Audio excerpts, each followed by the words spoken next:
بالبراهين والبينات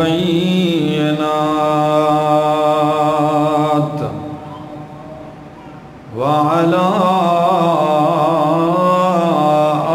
آله وأصحابه وأهل بيته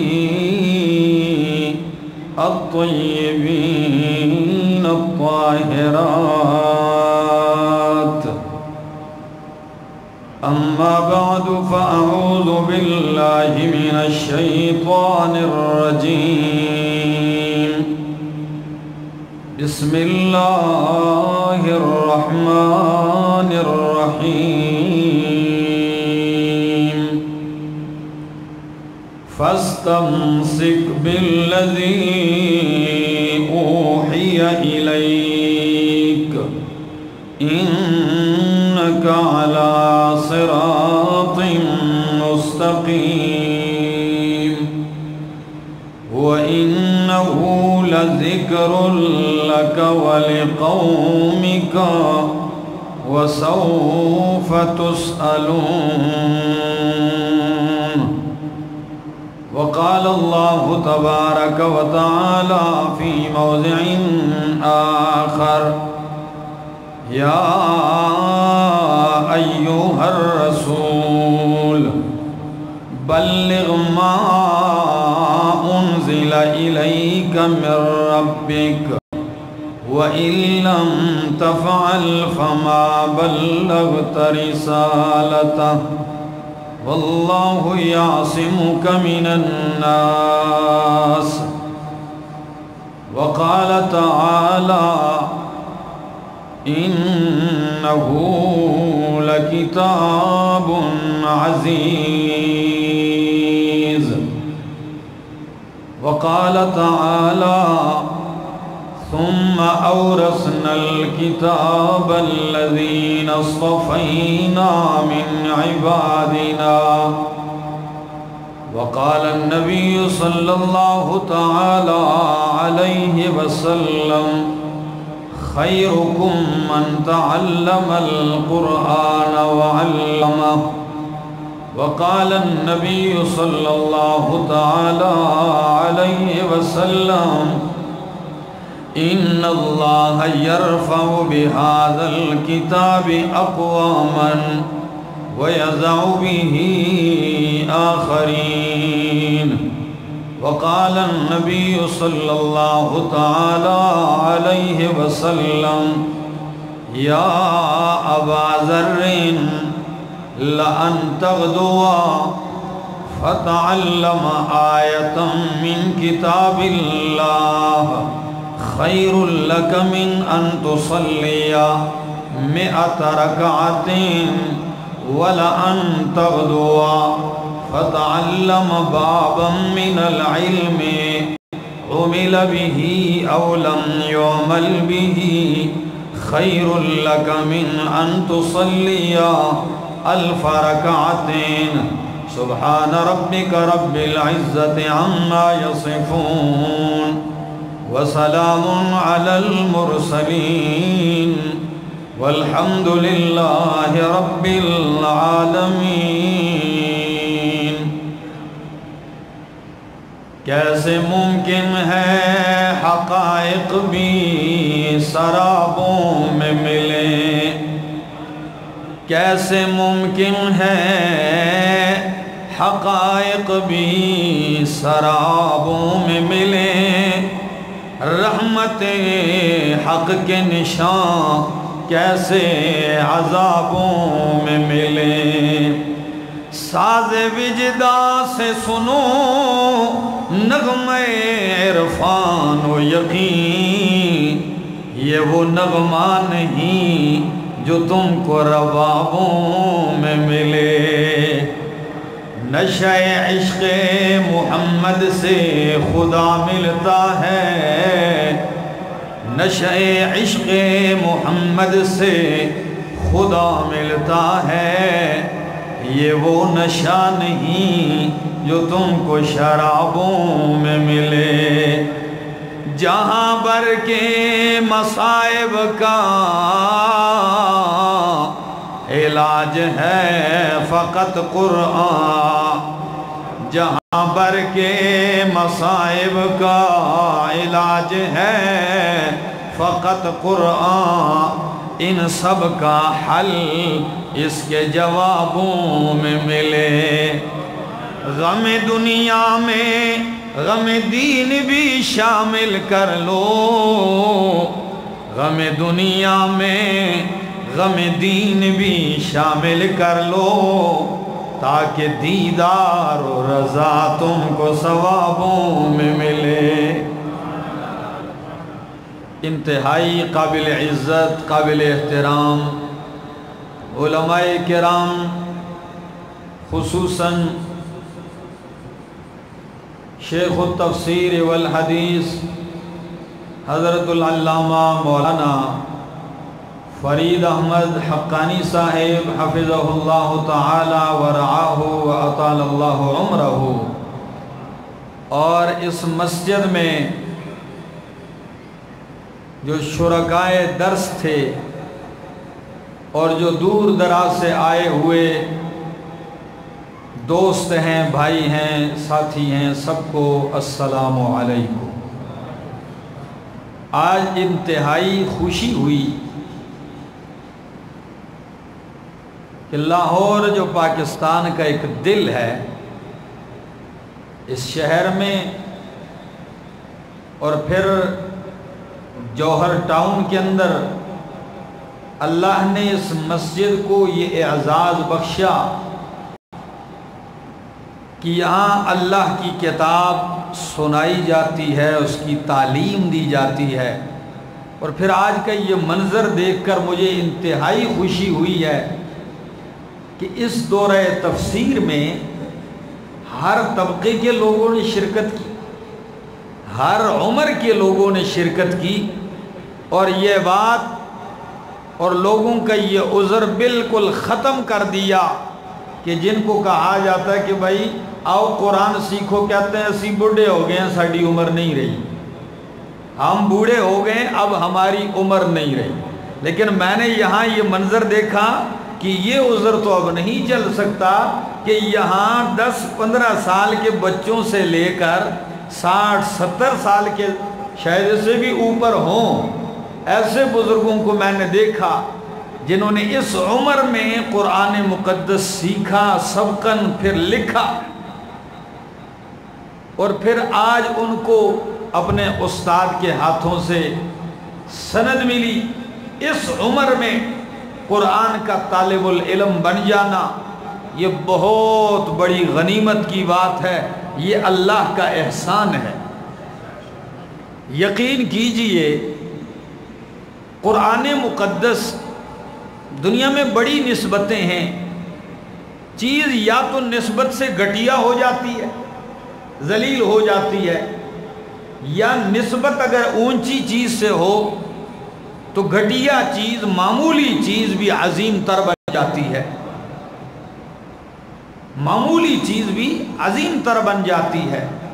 اور پھر جب نسبت اللہ کے کلام سے، اللہ کی کتاب سے نسبت ہو جائے، اس عمر میں اللہ کسی کو اٹھا کر اپنی کتاب کے سامنے بیٹھا دے، اس کی جھولی میں اپنی کتاب رکھ دے، اس کے ہاتھوں میں اللہ اپنی کتاب پکڑا دے، اس سے بڑھ کر اور اللہ کا احسان کیا ہو سکتا ہے؟ آپ جتنا شکر ادا کریں اتنا ہی کم ہے۔ اندازہ لگائیے ذرا نسبت کا، قرآن کیا کہتا ہے؟ اِنَّا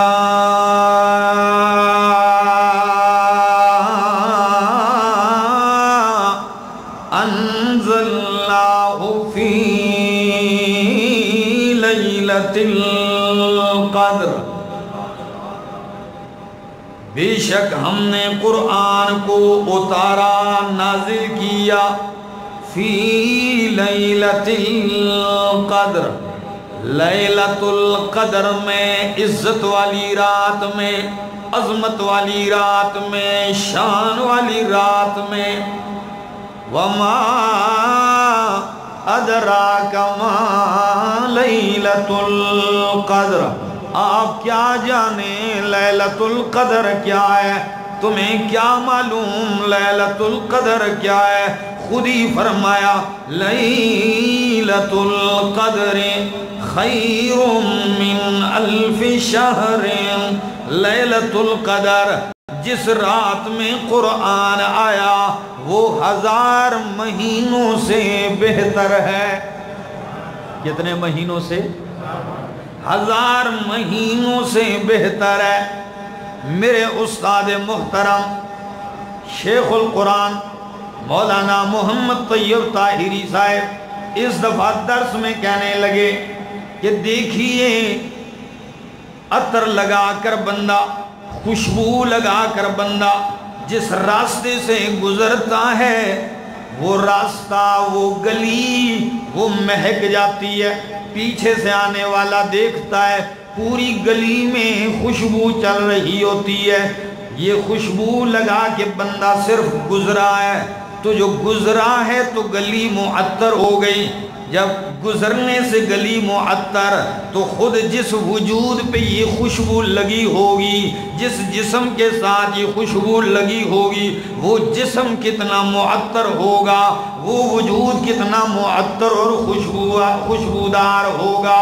وہ کہنے لگے یہی بات یہاں کرنے لگا ہوں، قرآن جس رات میں آیا ہے، یعنی یہ رات یہ زمانہ ایک گلی ہے، قرآن ہو کے آیا ہے، اس میں کیا مرور ہوا ہے، قرآن اترا ہے۔ تو جس رات میں قرآن گزرا وہ رات اتنی معطر اور معظم ہو گئی کہ 1000 مہینوں سے افضل ہو گئی۔ تو جس رات سے قرآن گزرے، جس رات میں اترے، وہ رات 1000 مہینوں سے افضل ہو جائے، تو یہ قرآن پورا جس دل میں جا کے قرار پکڑ جائے، ٹھکانہ پکڑ جائے، اس دل اور سینے کی عظمت کیا کہنے،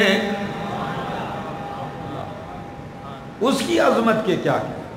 قرآن عظمت والی کتاب، شان والی کتاب ہے۔ انسانیت کی بھلائی اللہ نے قرآن میں رکھی ہے، انسانیت کی اصلاح قرآن کے ذریعے ہو سکتی ہے۔ اندازہ لگائیے ذرا، امام مالک رحمہ اللہ نے بات ہی ختم کر دی، فرمایا لوگ سوچتے ہیں اصلاح کے مختلف طریقے، کوئی کہتا ہے میں اس انداز سے اصلاح کروں گا، کوئی کہتا ہے میں لوگوں کی اصلاح اس طریقے سے کروں گا، لیکن امام مالک رحمہ اللہ فرماتے ہیں اللہ گواہ ہے کہ امت کی اصلاح، آخری حصے کی اصلاح، یہ ہمارا تقریباً آخری حصہ جا رہا ہے، تو امت کے آخری حصے کی اصلاح اسی طریقے سے ہوگی جس طریقے سے امت کی ابتدا کی اصلاح ہوئی، پہلے حصے کی اصلاح ہوئی ہے۔ لاہور والوں آپ جانتے ہیں کہ امت کی ابتدائی پہلے حصے کی اصلاح کس ذریعے سے ہوئی ہے؟ ذرا کہہ دیجئے، قرآن کے ذریعے ہوئی ہے۔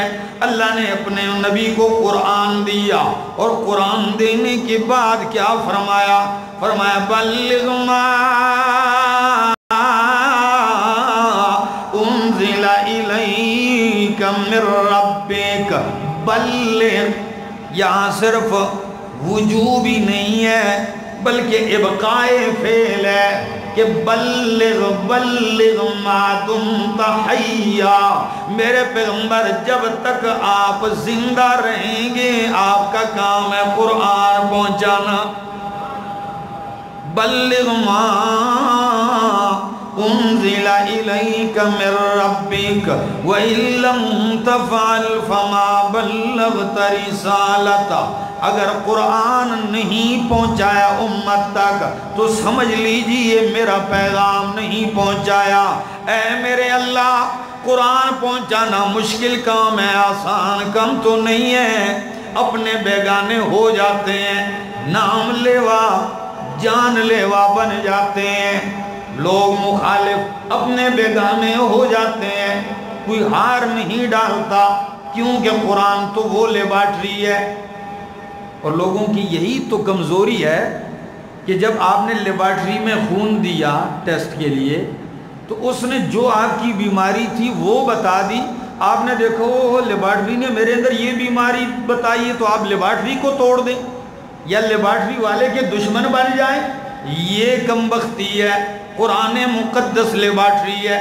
یہ مولویوں کی غلطیاں بھی بتاتا ہے, یہ علماء کی بھی لغزشیں بتاتا ہے, یہ ان کی بیماریاں بھی بتاتا ہے, یہ انہیں بھی اگر غلطی ہو تو پکڑتا ہے. پیروں کی غلطیاں بھی قرآن پکڑتا ہے. حاکم اور جج کے اصول بھی قرآن بیان کرتا ہے. معاشرے کو کیسے چلانا ہے, آبادی کو کیسے چلانا ہے, گھر میں کیسے ماحول بنانا ہے, تو قرآن تو یہ ساری کمزوریاں ذکر کرتا ہے. میرے استاد محترم درس دے رہے تھے, ایک بندہ ڈیرہ اسماعیل خان سے گیا, بڑا لمبا سفر کر کے گیا, 3 دن درس میں بیٹھا اور تیسرے دن اٹھ کے جا رہا ہے. وہاں تقریباً درس کی تعداد ہوتی ہے 35-40 ہزار طلباء شریک ہوتے ہیں. ثوابی کا ایک گاؤں ہے پنجپیر اور 50,000 کی آبادی ہے ٹوٹل, اور 30-40 ہزار طلباء باہر سے آتے ہیں. اور ان طلباء کو بیٹھک میں, کمروں میں, گھروں میں, مکانات میں جگہ دینا, ان کو سنبھالنا, یہ ان گاؤں والوں کا کام ہے. اور جس دن یقین کیجئے 27 رمضان کو دعا ہوتی ہے, میں شریک تھا, جس دن یہ لوگ جا رہے ہوتے پورا گاؤں ایسے رو رہا ہوتا ہے جیسے کوئی مر گیا ہے ان کا. کہتے ہیں اگلے سال پھر یہ لوگ آئیں گے, قرآن کے طلبگار آئیں گے, ہو سکتا ہے ہم خاک میں ملے ہوں, ہم نہ ہوں. تو ایک آدمی طالب علم نے بستر اٹھایا جا رہا ہے, راستے میں کسی نے پکڑا, کہاں جا رہے ہو؟ کہنے لگا میں نہیں پڑھتا ان سے. بھائی کیوں؟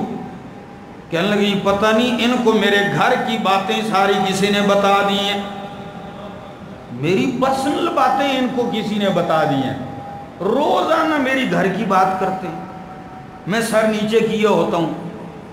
تو وہ آدمی تو گاؤں کا سمجھدار تھا, انہوں نے کہا ٹھہر جاؤ, کل سے آپ کو کچھ نہیں کہیں گے, آئیے میں سمجھاتا ہوں. جب لے آئے ان کو واپس, استاد سے پوچھا کہ حضرت آپ ان طالب علموں کو جانتے ہیں؟ انہوں نے کہا میں تو نہیں جانتا ہوں. یہ کہاں کے ہیں, کب سے بیٹھے ہیں؟ کہا پھر یہ گلہ کیوں کرتا ہے؟ نے کہا اصل بات یہ ہے کہ قرآن کو جب ایسے بیان کیا جائے, اس دور پہ فٹ کیا جائے اور بندہ اپنا محاسبہ کرے تو یوں لگتا ہے کہ قرآن مجھے مخاطب کر رہا ہے. اللہ نے اپنے نبی سے فرمایا بھی, فرمایا ایوہ المدثر قم فانذر. مدثر تدثر یتدثر تدثرا فہو متدثر, متدثر کو مدثر بنایا گیا. یہ صرف کی بات الگ کرتا ہوں. تو جب یہ باب تفاعل سے ہو تو اس کا معنی یہی ہے, اے چادر اوڑھنے والے, کمبل اوڑھنے والے میرے پیغمبر اٹھیے. آپ تو چادر اوڑھ کے لیٹ گئے ہیں, اور قرآن کے آنے کے بعد لیٹنے کا زمانہ ختم. اب تو دنوں کو بھی جاگنا پڑے گا, راتوں کو بھی اٹھنا پڑے گا میرے پیغمبر. قم اللیل الا قلیلا, سورہ مزمل میں. اور اگر یہ باب تفعیل سے ہو جائے, دسرا یدسرو تدسیرا, تو پھر مختار و صحاح کے اندر لکھا ہے, پھر اس کا ایک الگ معنی ہے. باب تفعیل سے تدسیر سے ہو تو پھر معنی یہ ہے, تدسیر عربی میں کہتے ہیں چڑیا گھونسلہ بنائے. کیا؟ چڑیا گھونسلہ بنائے. اور جب گھونسلہ تیار ہونے پہ آ جائے, آندھی اور طوفان چل پڑے اور وہ گھونسلہ تتر بتر ہو جائے, تنکے تنکے چور چور ہو جائے, چڑیا پریشانی کے عالم میں, پھر ایک ایک دن کا اٹھا کے نئے سرے سے وہ گھونسلہ بنانا شروع کر دیں, تو چڑیا کی ساری کاروائی کو عربی میں تدسیر کہتے ہیں. اس لحاظ سے مانا ہوگا یا ایوہ المدثر خیر میرے پیغمبر تیرے آنے سے پہلے دین والا گھونسلہ شرک کی آندھیوں سے چور چور ہو چکا ہے، دین والا گھونسلہ کفر کی آندھیوں سے تتر بتر ہو چکا ہے، کعبہ میرا ہے، بت رکھے ہوئے پوجے جا رہے ہیں، میرا گھر ویران کر دیا ہے، غیروں کے پوجنے والے ہیں، میرا نام لینے والا کوئی نہیں۔ میرے پیغمبر قم قرآن لے کے اٹھ جاؤ اور دین اور توحید والا گھونسلہ دوبارہ تعمیر کرنا شروع کر دے۔ اور مزمل یہی تو جی یہاں بھی ہے، بعض علماء لکھتے کہ یہ زمیل سے ہے، اور زمیل عربی لغت میں دوست کو ساتھی کو کہتے ہیں، تو اب مانا ہوگا یا ایوہ المزمل قم اللیل الا قلیلا نصفہ او انقص منہ قلیلا او زد علیہ ورتل القرآن ترتیلا۔ میرے پیغمبر قرآن کے ذریعے ساتھی بناتا جا، دوست بناتا جا، جو قرآن کے ذریعے آپ کا دوست بن گیا وہ آپ سے کبھی نہیں بچھڑے گا۔ جس طرح حضرت شیخ صاحب نے فرمایا ایک ساتھی کے متعلق جنہوں نے اعلان کیا کہ میں آئندہ دورہ تفسیر میں شریک ہوں گا، تو انہوں نے کہا اب یہ پکے ساتھی بن جائیں گے۔ تو بات بھی یہی ہے، جب بندہ قرآن پڑھتا ہے پھر بندہ پکا ہو جاتا ہے۔ قرآن ہے ہی پکا کرنے کی کتاب، اور یہی وجہ ہے میرے استاد مانا کرتے ہیں اس آیت کا، چونکہ قرآن کے طالب العلم بیٹھے ہیں تو وہ مانا کرتے ہیں الف لام میم ذالک الکتاب لا ریب فیہ ھدی للمتقین، کہ قرآن ہدایت ہے متقین کے لیے۔ کن کے لیے؟ تو پھر یہاں سوال کیا جاتا ہے کہ متقین تو کہتے ہی ان کو ہیں جو پہلے سے ہدایت پر ہوں، بلکہ متقی تو ہدایت کے اعلیٰ درجے پر ہوتا ہے، تو ان کو تو ہدایت کی ضرورت نہیں ہے۔ تو جب یہ اعتراض ہوتا ہے تو مفسرین کا ایک طبقہ مانا کرتا ہے اور یوں اس اعتراض کا جواب دیتے ہیں کہ یہاں متقین یوں مانا کرتے ہیں کہ اس سے فائدہ متقین لیتے ہیں۔ کیا؟ ہاں، فائدہ متقین صرف لیتے ہیں۔ تو اس پر میرے استاد شیخ طیب صاحب اعتراض کرتے ہیں کہ یہ بات کہ فائدہ متقین لیتے ہیں، فائدہ تو قرآن سے کافروں نے بھی لیا ہے۔ کیا؟ جنات کافر تھے، قرآن سنا فائدہ لے لیا۔ انگریزوں نے کتنے فوائد لیے ہیں سائنسی، تو فائدہ تو وہ لیتے ہیں۔ وہ کہتے ہیں یہاں ہدایت سے مراد مضبوطی ہے۔ اب مانا ہوگا ھدی للمتقین، قرآن ایسی کتاب ہے جو متقین کو ثابت قدمی دیتی ہے، متقین کو مضبوط کرتی ہے۔ تقوی والوں پر جتنی مصیبتیں پریشانیاں آتی ہیں، آزمائشیں آتی ہیں، تکلیفیں آتی ہیں، مخالفتیں ہوتی ہیں، جب وہ قرآن پڑھتا ہے یہ قرآن اسے اور مضبوط کرتا ہے، یہ خود اس کو تسلی دیتا ہے، یہ مضبوط کرتا ہے، اسے مضبوطی دینے والی کتاب ہے۔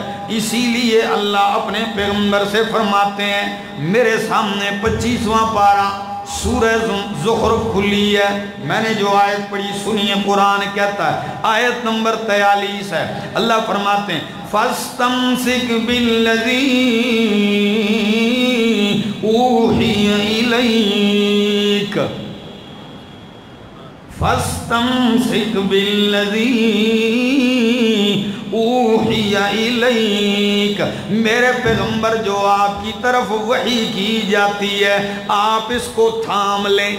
فاستمسک، یہ سین اور تا جو ہے یہ بھی تاکید کے لیے لگا دی۔ فاستمسک، میرے پیغمبر تاکیدی حکم ہے آپ کو قرآن کو مضبوطی مضبوطی سے تھام لے میرے پیغمبر، رشتے ناتے ٹوٹتے ہیں ٹوٹ جائیں، قرآن نہ چھوٹنے پائے، ہم مکہ چھوڑنا پڑتا ہے چھوڑ دے میرے پیغمبر، قرآن نہ چھوٹنے پائے، کعبہ چھوٹنا پڑتا ہے میرے پیغمبر، چھوڑ کے مدینے چلے جائیے، لیکن فَاسْتَمْسِكْ قرآن نہ چھوٹنے پائے، ہر چیز قربان کر دیجئے میرے پیغمبر، لیکن قرآن نہ چھوٹنے پائے۔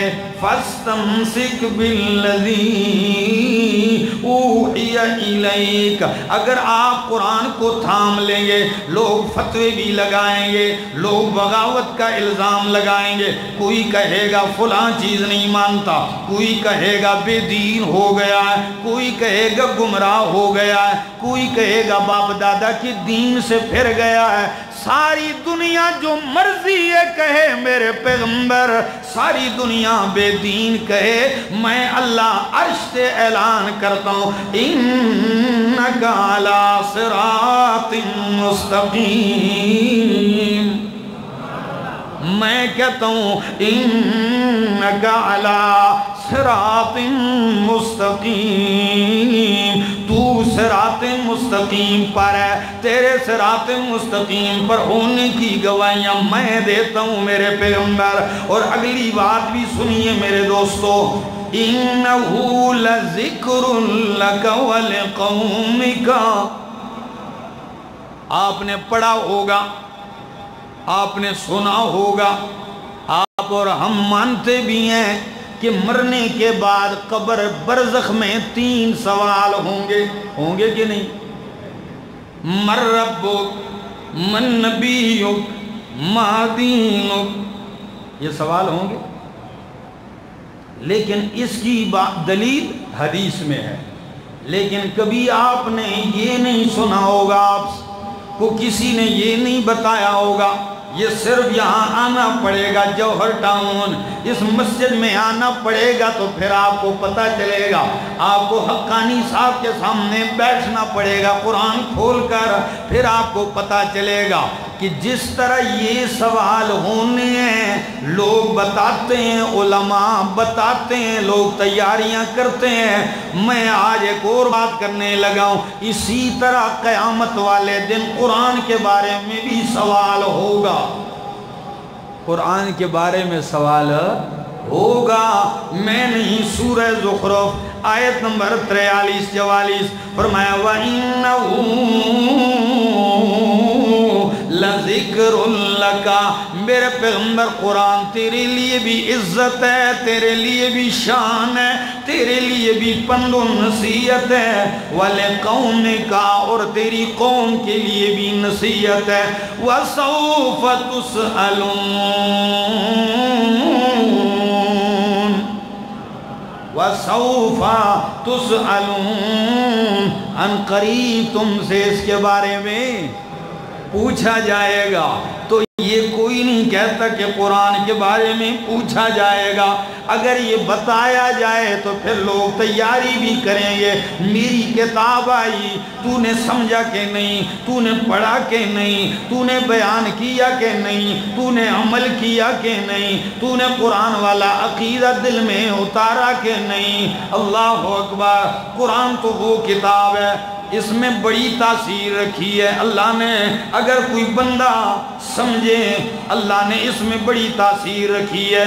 سنیے ذرا قرآن مقدس کا اثر، میرے سامنے اللہ کی کتاب کھلی ہے، سورت کا نام ہے سورت الزمر، 23واں پارہ، آیت نمبر ہے 23، پارہ بھی 23واں اور آیت بھی 23، فرمایا اللہ نزل احسن الحدیث کتابا متشابہا، اللہ نزل احسن الحدیث کتابا متشابہا مثانیہ تقشعر منہ جلود الذین یخشون ربهم ثم تلین جلودهم وقلوبهم الى ذکر اللہ۔ آپ لوگ تھکے تو نہیں؟ کہیں ایسا نہ ہو میں لمبی بات کرنے کا عادی نہ ہو، آپ پریشان نہ ہو۔ فرمایا اللہ نزل احسن الحدیث، اللہ نے بہترین بیان نازل کیا، بہترین بات اللہ نے نازل کی ہے، بہترین حدیث اللہ نے اتاری ہے۔ وہ کیا چیز ہے؟ کتاب متشابہ مثانیہ، کتاب وہ ہے عظمت والی کتاب ہے، متشابہ جن کے مضامین ملتے جلتے ہیں، جن کے مضامین ملتے جلتے ہیں، زیادہ وضاحت نہیں کر سکتا۔ مثانیہ اس کے مضامین مکرر ہیں، اللہ اس بات کی پرواہ نہیں کرتے کہ یہ بات تو پہلے پارے میں کر دی، دوسرے میں کیوں کروں، نہیں، اللہ ایک مضمون کو بار بار بیان کرتے ہیں۔ مثلا آپ نے درس میں سنا ہوگا کہ مسئلہ توحید کو اللہ کبھی دلائل عقلیہ کے ذریعے بیان کرتے ہیں، کبھی دلیل نقلی کے ذریعے بیان کرتے ہیں، کبھی دلیل وحی کے ذریعے بیان کرتے ہیں، کبھی مثال کے ذریعے بیان کرتے ہیں، کبھی وعدوں کو بیان کرتے ہیں، کبھی وعید کا ذکر کر کے یہ مسئلہ بیان کیا جاتا ہے، کبھی بشارتیں سنا سنا کر اس مسئلے کی وضاحت کی جاتی ہے، کبھی پھیر پھیر کے اس مضمون کو دہرایا جاتا ہے تاکہ میرے بندے اس مسئلے کو سمجھ جائیں۔ اثر سنیے قرآن کا، لاہور والوں قرآن کہتا ہے تقشعر منہ جلود الذین یخشون ربہم، جن کے دل میں خوف خدا ہوتا ہے، جب وہ قرآن سنتے ہیں تو ان کے وجود پہ رونگٹے کھڑے ہو جاتے ہیں۔ ہوتا ہے ایسے کہ نہیں؟ تقشعر منہ جلود الذین یخشون ربہم، یہ قرآن کی تاثیر ہے۔ جب یہ اثر ہوتا ہے تو پھر کیا ہوتا ہے؟ ثم تلین جلودہم وقلوبہم الی ذکر اللہ، پھر ان کی وجود، ان کے دل اللہ کی یاد، اللہ کی کتاب کی طرف مائل ہو جاتے ہیں، پھر وہ ان کو سیکھنے لگتے ہیں۔ اگر قرآن مقدس کا اثر دیکھنا ہے تو میرے سامنے اللہ کی کتاب کھلی ہے، 7واں پارہ ہے، سورت کا نام سورۃ المائدہ ہے، پہلی آیت ہے۔ اللہ فرماتے ہیں وَإِذَا سَمِعُوا مَا أُنزِلَ إِلَى الرَّسُولِ تَرَىٰ أَعْيُنَهُمْ تَفِيضُ مِنَ الدَّمْعِ مِمَّا عَرَفُوا مِنَ الْحَقِّ، جب رسول کی طرف جو قرآن اتارا گیا ہے، لوگ اس قرآن کو سنتے ہیں تو میرے پیغمبر آپ دیکھیں گے تَرَىٰ أَعْيُنَهُمْ تَفِيضُ مِنَ الدَّمْعِ، ان کی آنکھوں سے آنسو جاری ہو جاتے ہیں۔ کیوں روتے ہیں؟ وجہ کیا ہے رونے کی؟ مِمَّا عَرَفُوا مِنَ الْحَقِّ، کہ ان کو حق کی پہچان ہو گئی۔ حق کی پہچان ہونے سے روتے کیوں ہیں؟ روتے اس لیے کہ اللہ ہمیں تو لوگوں نے دھوکے میں ڈال رکھا تھا کہ یہ غلط ہے، یہ ایسے ہیں، یہ ایسے ہیں۔ آج قرآن سنا ہے، پتہ چلا کہ حق تو یہی ہے، تو اپنی گزشتہ ماضی کی غلطیوں پر، بغاوتوں پہ رونے لگتے ہیں، اور کیا کہتے ہیں ربنا آمنا فاکتبنا مع الشاہدین، اللہ ہم ایمان لے آئے ہیں، تو ہمیں اپنی وحدانیت کا اقرار کرنے والے گواہوں میں سے لکھ دے۔ قرآن کا اثر دیکھیے، میرے سامنے اللہ کی کتاب کھلی ہے، سورت کا نام ہے سورۃ الانفال، آیت نمبر 2 ہے۔ اللہ فرماتے ہیں انما المؤمنون الذین اذا ذکر اللہ وجلت قلوبهم وَإِذَا تُلِيَتْ عَلَيْهِمْ آيَاتُهُ زَادَتْهُمْ إِيمَانًا وَعَلَىٰ رَبِّهِمْ يَتَوَكَّلُونَ۔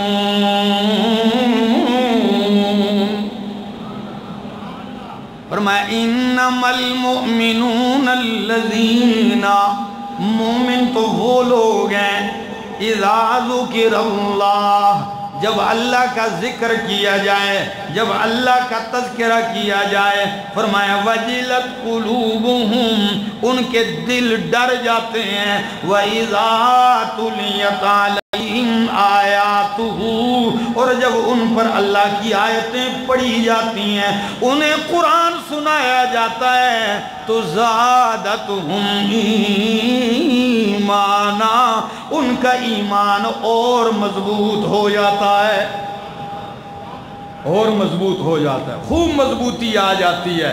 وَعَلَىٰ رَبِّهِمْ يَتَوَكَّلُونَ،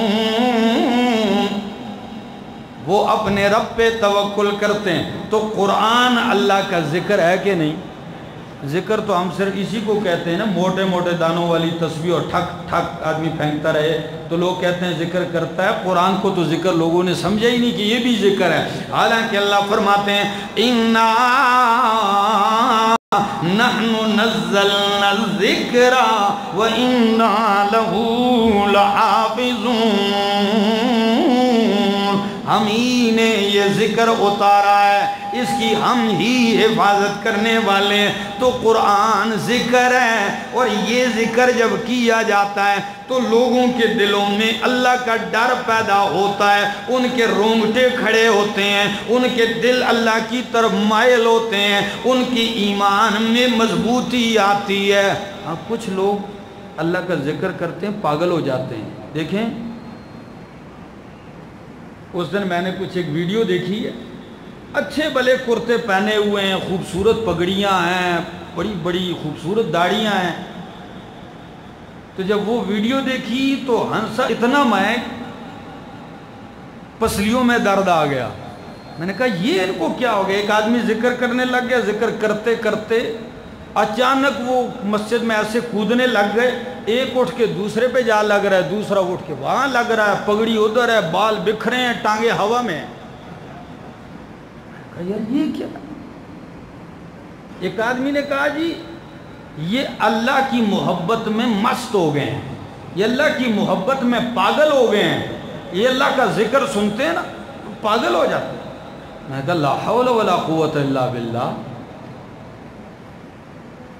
جب میں نے اسی آیت پہ جو میں نے آپ کے سامنے پڑھی، اسی آیت پہ اور سورہ زمر کی آیت پہ تفسیر ابن کثیر اور تفسیر کبیر امام راضی رحمہ اللہ کی دیکھی تو امام راضی رحمہ اللہ نے فرمایا جو اللہ کا ذکر کرتے کرتے یوں پھلانگنے لگ جائے، پاگل اور دیوانہ بنا دے اپنے آپ کو، فرمایا یہ اللہ کی محبت میں مست نہیں، در حقیقت اس کے اندر شیطان گھس گیا ہے۔ کہ یہ ڈرامے باز ہے، یہ صرف دھوکے باز ہے۔ اور شیخ الاسلام ابن تیمیہ رحمہ اللہ فرماتے ہیں اگر واقعی اللہ کی محبت میں سچا ہے تو یہ آپ کی جو لاہور کی جو مسجد ہے نا، اس کی مینار پہ اس کو بٹھا دو، پھر ذکر کرو، دیکھتا ہوں میں وجد آتا ہے کہ نہیں آتا۔ اگر واقعی وہ وہاں سے گر کے نیچے آ لگے تو ہم سمجھیں گے واقعی اللہ کی محبت میں کیا ہے، اور اگر ادھر سے نہ گرے، مسجد کی نرم کارپیٹ پہ چھلانگے لگائے تو سمجھو دھوکے باز ہے، اللہ کی محبت میں دیوانہ نہیں ہے۔ قرآن جو ہے یہ دیوانوں کو بھی ٹھیک کرتا ہے، ٹھیکوں کو صحیح لوگوں کو دیوانہ کرتا۔ قرآن تو پاگل آتے ہیں وہ ٹھیک ہو جاتے ہیں، اور اچھا بلا آ کے پاگل ہو جائے سمجھو ڈرامے باز ہے۔ آئیے یہ بھی دلیل قرآن سے سنیے، میرے سامنے کھلی ہے اللہ کی کتاب، 18واں پارہ ہے، سورت کا نام ہے سورۃ المومنون، آخری آیتیں ہیں۔ بازار میں ایک پاگل جا رہا ہے، پیدائشی پاگل ہے، سارے شہر کے بچے اس کے پیچھے لگے ہوئے ہیں، جوان اس کے پیچھے لگے ہوئے ہیں، پتھر مار رہے ہیں، اس نے بھی ہاتھوں میں پتھر اٹھائے ہیں، لوگوں کو مارتا جا رہا ہے، بچوں جوانوں کو مارتا جا رہا ہے، گالیاں اور واہیات بکتا جا رہا ہے، جو منہ میں آتا ہے کہتا ہے۔ اور آپ کو پتہ ہے محلے کی کسی گلی میں پاگل آ جائے تو پورے محلے کے بچے اس کے پیچھے لگ جاتے ہیں، اگر وہ تھوڑا پاگل ہو تو اس کو پورا پاگل کر دیتے ہیں۔ تو یہ حالت بنی ہوئی ہے۔ عبداللہ ابن مسعود رضی اللہ تعالیٰ عنہ نے دیکھا، جو ہی دیکھا پاگل کے پیچھے لوگ دوڑے جا رہے ہیں، فوراً عبداللہ ابن مسعود پہنچتے ہیں، پاگل کو پکڑا بازو سے اور اس کے کان میں کچھ پڑا، جو ہی اس کے کان میں کچھ پڑا پاگل ٹھیک ٹھاک ہو گیا، بالکل ٹھیک، اچھا بھلا ہوگا۔ شور مچ گیا کہ عبداللہ ابن مسعود نے پاگل کو ٹھیک کر دیا، اس کے کان میں کچھ پڑا تو وہ ٹھیک ہو گیا۔ بات چلتے چلتے نبی کریم تک پہنچی، نبی کریم نے بلایا، فرمایا اے ابن مسعود تو نے پاگل کے کان میں کیا پڑا کہ وہ پاگل بھی ٹھیک ہو گیا؟ عبداللہ ابن مسعود رضی اللہ تعالیٰ عنہ کہنے لگے یا رسول اللہ میں نے اس کے کانوں میں یہ آیتیں پڑھی، 18واں پارہ سورۃ المومنون کی آخری آیتیں، افحسبتم انما خلقناکم عبثا وانکم الینا لا ترجعون فتعالى الله الملك الحق لا إله إلا هو رب العرش الكريم۔ اگر آپ کا خرچہ نہیں ہوتا پیٹرول کا تو کہہ دیجئے سبحان اللہ۔ تو فرمایا یہ آیت میں نے پڑھی، اچھا بھلا ہو گیا۔ نبی کریم نے فرمایا ابن مسعود سن لیجئے، لو ان موقنان، اے ابن مسعود تو نے تو پاگل پہ پڑھی وہ ٹھیک ہو گیا، مجھ سے سن، اگر یقین والا بندہ پکے یقین سے پکے عقیدے سے یہ آیتیں پڑھے، اگر اس کے راستے میں پہاڑ بھی حائل ہو جائے تو اللہ پہاڑوں کو بھی اٹھا کے ہٹا دیں گے اس کے راستے سے، اللہ اس کی میرا دوست توجہ کر، قرآن یہ وہ پرتاثیر کتاب ہے، یہ وہ اثر رکھتی ہے، لیکن افسوس کی بات ہے ہم نے قرآن کو سمجھا ہی نہیں ہے، ہم نے اس کو سنایا ہی نہیں ہے۔ حالانکہ نبی کریم آنے سے 4000 سال پہلے ابراہیم خلیل اللہ نے کعبۃ اللہ تعمیر کیا، تو جو ہی کعبہ تعمیر کیا تو کیا فرمایا؟ فرمایا ربنا وابعث فیہم رسولا منہم یتلو علیہم آیاتک ویعلمہم الکتاب والحکمہ ویزکیہم ربنا وابعث فیہم رسولا منہم، اللہ میں نے مکان تیار کر دیا، آباد کرنے والا مکین بھیج دے، مدرسہ تیار ہو گیا، درس دینے والا مدرس عطا فرما، اللہ مسجد بن گئی ہے، خطبہ اور تقریر کرنے والا خطیب عطا فرما، وہ ہو بھی کون؟ رسولا منہم، وہ تعظیم اور عظمت والا رسول، انہی میں سے ہو، میری اولاد میں سے ہو، انہی کی جنس میں سے ہو۔ کام کیا ہوگا؟ ابھی نبی آئے نہیں، 4000 سال پہلے کی بات کرتا ہوں، ابھی نبی آئے نہیں، لیکن نبی کا مشن پہلے بتایا جا رہا ہے، نبی کا مشن، نبی کا دستور اور پروگرام پہلے بتایا جا رہا ہے کہ کیا کام ہوگا؟ یتلو علیہم آیاتک، تیری آیتیں پڑھ پڑھ کے سنائے گا، وَيُعَلِّمُهُمُ الْكِتَابَ، وہ قرآن کا معلم ہوگا، کس کا؟ یعلمہم الکتاب۔ لاہور والو ایک نکتہ پیش کرنے لگا ہوں، سنیے گا، یعلمہم الکتاب، نبی کس کا معلم ہوگا؟ بول جائیے، قرآن کا معلم ہوگا۔ جب قرآن کا معلم ہوگا، 4000 سال گزرنے کے بعد جب میرے پیغمبر کے سر پہ نبوت کا تاج سجایا گیا تو نبی کریم نے کیا فرمایا؟ انما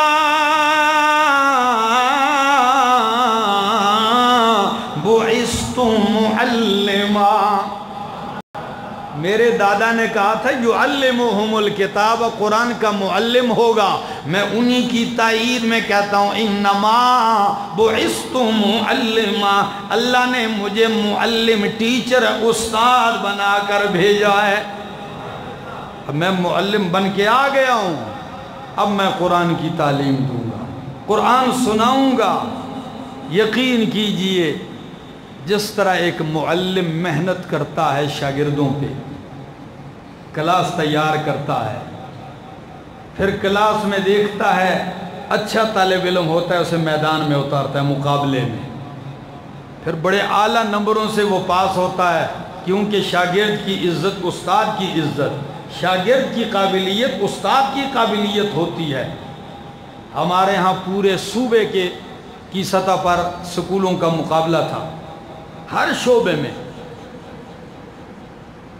تو دیر سے اور پتہ نہیں دور دور سے میں نے دیکھا، رات کو میرے گھر میں آئے کچھ طالب علم کہ جی کل ہری پور میں ہمارا مقابلہ ہے اور ہم فلاں ضلع سے آئے ہیں، چونکہ آپ کے بیانات سنتے ہیں تو ہم نے کہا چلو رات بھی انہی کے پاس گزاریں گے۔ تو میں نے پوچھا ان ساتھ بچہ لے کے، میں نے کہا یہ دو آدمی کون ہیں؟ وہ کہنے لگے یہ ہمارا شاگرد ہے، ہم اس کے ٹیچر ہیں۔ تو استاد ساتھ آئے ہوئے ہیں اور بڑے فخر سے کہنے لگے یہ ہمارا بچہ ہے، اس نے ہمارے نام روشن کیے ہیں ضلع کے سطح پہ، اور آج کل کے مقابلے میں جب یہ اتریں گے میدان میں نا، بڑے بڑے پروفیسر ان کا امتحان لیں گے، مقابلے میں نمبر دیں گے، انشاءاللہ پورے صوبے میں ہمارا نام روشن کریں گے۔ تو نبی کو معلم بنانے والا کون ہے؟ اللہ ہے۔ تو جب نبی معلم بن کے آ گئے تو آپ کے شاگردوں کی جماعت ہے، صحابہ کی جماعت، صحابہ آپ کے شاگردوں کی جماعت ہے۔ میں شاگرد تیار کرتا ہوں، علماء کے سامنے پیش کرتا ہوں، آپ چیک کریں، آپ ٹیسٹ لیں، پاس ہے، فیل ہے، اچھے نمبر ہیں، آپ تاثرات۔ لیکن نبی کے صحابہ، نبی نے میرے اور آپ کے سامنے پیش نہیں کیے کہ آپ امتحان لیں، آپ لاہور والے چیک کریں وہ پاس ہیں یا فیل ہیں۔ ہم کہتے ہیں ہماری کیا جرت ہے کہ ہم ان کا امتحان لے سکیں، ہم ان کے درمیان فیصلہ کر سکیں۔ صحابہ کے درمیان جج بننے کے لیے دو باتیں ضروری ہیں، یا ان کے برابر ہو تو امتحان لے، یا ان سے اوپر ہو تو امتحان لے۔ اور میرا ایمان ہے کہ صحابہ کے بعد قیامت تک آنے والے انسانوں میں کوئی اونچا تو درکنار ان کے خاک پاک کا بھی مقابلہ نہیں کر سکتے۔ تو پھر نبی نے اپنے شاگردوں کو کہاں پیش کیا؟ کون سے امتحان میں؟ اللہ کی بارگاہ میں پیش کیا۔ اللہ تو نے مجھے استاد بنایا، یہ میرے شاگرد ہیں، آپ امتحان لے لیں۔ تو قرآن کہتا ہے امتحن اللہ قلوبہم للتقوی، اللہ نے نبی کے شاگردوں کا امتحان لیا، نبی کے شاگردوں کا امتحان لیا۔ اب تاثرات کیا ہیں سنیے۔ آپ کے ہاں ایک رسالہ چھپا ہے، میں نے ابھی دیکھا، بڑا مزہ آیا اس کو پڑھ کے، کمرے میں بیٹھا ہوا تھا تو میں تاثرات پڑھ رہا تھا، تو صحابہ کا امتحان لینے والا اللہ، اب اللہ نے اپنے تاثرات قرآن میں بیان کیے ہیں نبی کے شاگردوں کے متعلق۔ فرمایا اولئک علی ھدی من ربہم، میرے پیغمبر تیرے سارے صحابہ ہدایت یافتہ ہیں۔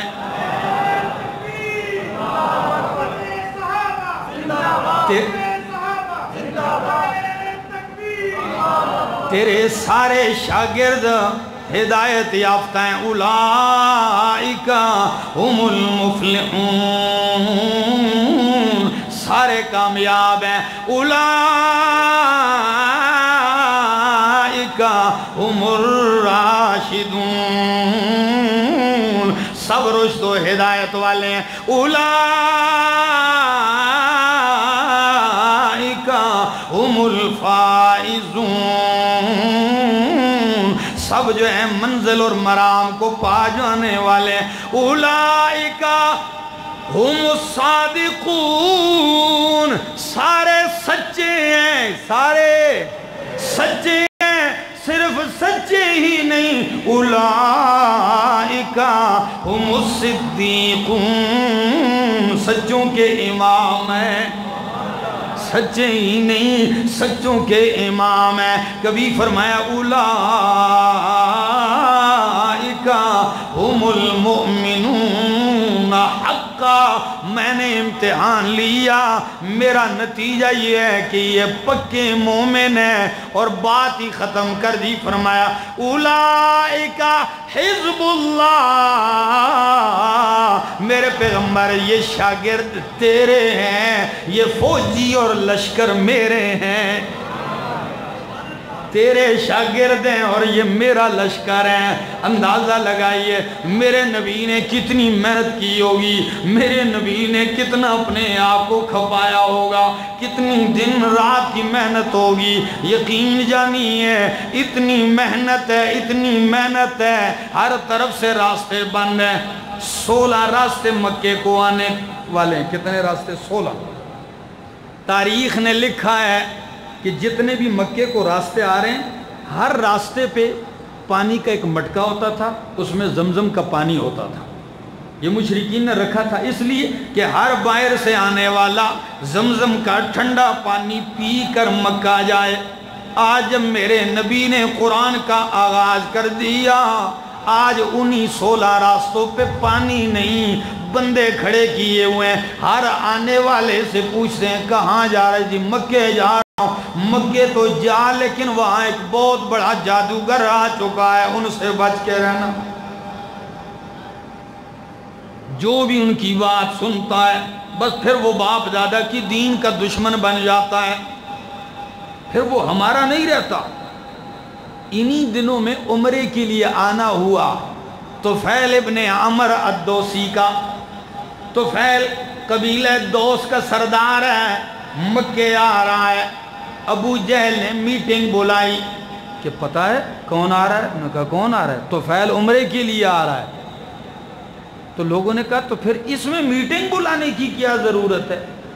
آئے گا جائے گا؟ کہنے لگا نہیں سادے ہو، جب وہ آئے گا کہیں نبی کریم سے قرآن سن لیا تو ہم تو ان کا پروگرام روکنا چاہتے ہیں، اگر وہ مان گئے تو قوم کا لیڈر ہے، پوری قوم مان جائے گی۔ انہوں نے کہا بات تو آپ کی ٹھیک ہے، کیا کرنا چاہیے؟ کہتے ہیں آؤ استقبال کے لیے باہر نکلتے ہیں۔ آخری بات کرنے لگا ہوں، بات ختم کرتا ہوں۔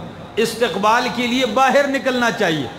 باہر آ گئے، طفیل کے گلے میں ہار وغیرہ ڈالے، وہ بھی حیران ہے یار پہلے بھی آتا رہا عمرے کے لیے، پوچھتا ہی نہیں تھا، آج اتنا بڑا استقبال پروٹوکول ہے، خیر تو ہے۔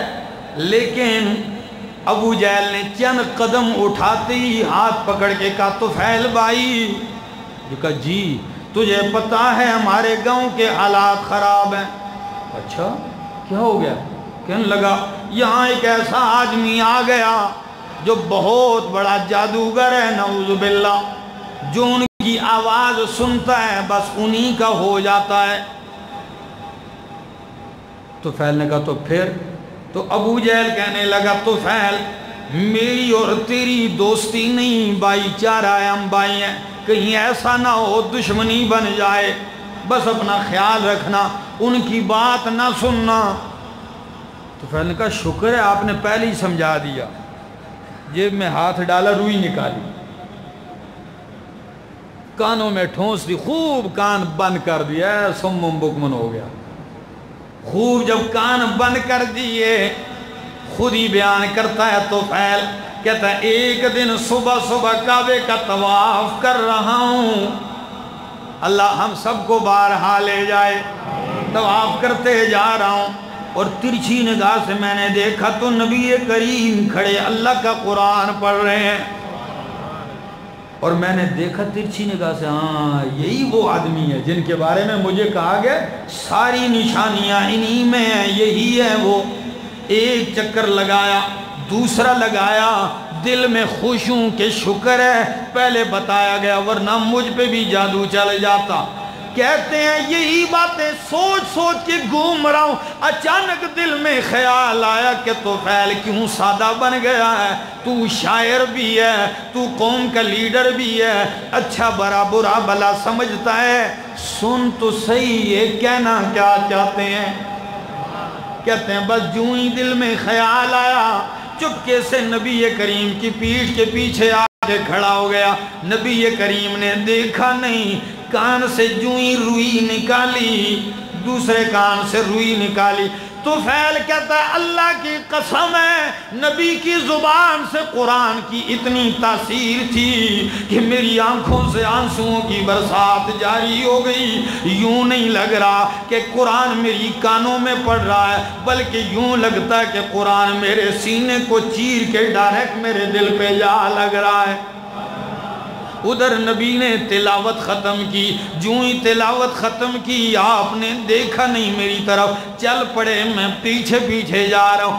جوں ہی نبی کریم گھر داخل ہونے لگتے ہیں میں نے راستہ روک لیا, سامنے آ گیا. نبی کریم دیکھتے ہیں, کہتے ہیں من انت ومن این انت, تو کون ہے, کہاں سے آیا ہے؟ میں نے کہا یا رسول اللہ یہ بعد میں بتاؤں گا کہ میں کون ہوں, کہاں سے آیا ہوں, پہلے آپ ہاتھ آگے کیجئے. نبی کریم نے ہاتھ بڑھایا, میں نے زور سے کہا اشہد اللہ الہ الا اللہ واشہد ان محمد رسول اللہ. کلمہ پڑھ کے مسلمان ہو گیا. یہی ہے وہ کتاب میرا دوست, یہی ہے وہ پرتاثیر کتاب. سمجھ لیجئے, پھر سنو گے مزہ آئے گا, پھر قرآن کی آیت لکھی دیکھو گے مزہ آئے گا, پھر قاری قرآن پڑھے گا, پھر رمضان میں قرآن سنو گے مزہ آئے گا. ایک ایک جملہ ایک ایک لفظ آپ کے دل پہ جا جا کے لگے گا. رب یہاں جنجوڑ کے کیا کہہ رہے ہیں, رب یہاں جلال میں کیا کہہ رہے ہیں, یب یہاں رحمت والا کلام کرتے ہیں, رب یہاں شفقت والی بات کرتے ہیں, رب یہاں غضب والی بات کرتے ہیں. ایک ایک بات آپ کے اندر اثر کرتی جائے گی. کتاب ہے ہی تاثیر والی, اسی لیے تو شاعر کہتا کتاب خدا میں یہ تاثیر دیکھی, کتاب خدا میں یہ تاثیر دیکھی, بدلتی ہزاروں کی تقدیر دیکھی. اور ایبٹ آباد کے بابا چلاسی کیا کہتے ہیں, کتاب من اللہ لا ریب فیہ, کتاب من اللہ لا ریب فیہ, رسول من اللہ لا عیب فیہ. اور علامہ صابونی اپنی کتاب صفوۃ التفاسیر میں کیا کہتے ہیں, کہتے ہیں شریعت اللہ للانسان تبیانو, شریعت اللہ للانسان تبیانو, وکل شیء سوی القرآن خسرانو. زندگی باقی, ملاقات باقی. اللہ سے دعا ہے اللہ عمل کی توفیق عطا فرمائے. جس طرح آپ کا یہ پروگرام چلتا ہے درس قرآن کا, مجھے خوشی ہوئی اور دل سے دعا ہے کہ اللہ اس کو دن دگنی رات چگنی ترقی نصیب فرمائے. آمین. اللہم لک الحمد حتی ترضا ولک الشکر حتی ترضا ولک الثناء حتی ترضا. اللہم لک الحمد کما ینبغی لجلال وجہک وعظیم سلطانک. اللہم لا نحصی ثناء علیک انت کما اثنیت علی نفسک. اللہ ہماری حاضری قبول فرما. مولا کریم آج کے اس پروگرام میں جتنے لوگ شریک ہوئے, انتظام و انصرام کیا ہے, اللہ دنیا اور آخرت کی خیر و برکت سے نصیب ان کو مالا مال فرما. اے اللہ جتنے مرد و خواتین نے اس درس میں شرکت کی ہے, اللہ سب کی نسلوں میں قرآن و سنت کے خادم پیدا فرما. اللہ سب کے نسلوں میں خیر و برکت عطا فرما. مولا کریم ہمیں اپنی کتاب جیسی نعمت سے تو نے نوازا ہے, اللہ اس عظیم نعمت سے ہمیں محروم نہ فرما. اللہ یہ نعمت جس طرح ہمیں دی ہے, اللہ یہ نعمت ہماری نسلوں میں چلا دے. اللہ ان کو بھی اس نعمت عظیم نعمت کا وارث بنا دے. اللہ ہماری دعا اور التجا ہے جو وہی دعا کرتے ہیں جو فاروق اعظم نے آپ سے رو کر کی تھی کہ اللہم ان کنت کتبتنا اشقیاء فامحوہ واکتبنا سعداء, وَإِن كُنْتَ كَتَبْتَنَا سُعَدَا فَأَثْبِتْنَا فَإِنَّكَ تَمْحُ مَا تَشَاءُ وَتُثْبِتُ وَعِنْدَكَ أُمُّ الْكِتَابِ. اللہ ہمارا خاتمہ ایمان پہ فرما, ہمارے ملک کی حفاظت فرما، عالم اسلام میں امن پیدا فرما، ملک پاکستان کو اللہ امن کا گہوارہ بنا دے۔ وصلی اللہ تعالی علی النبی الکریم وعلی آلہ وصحبہ۔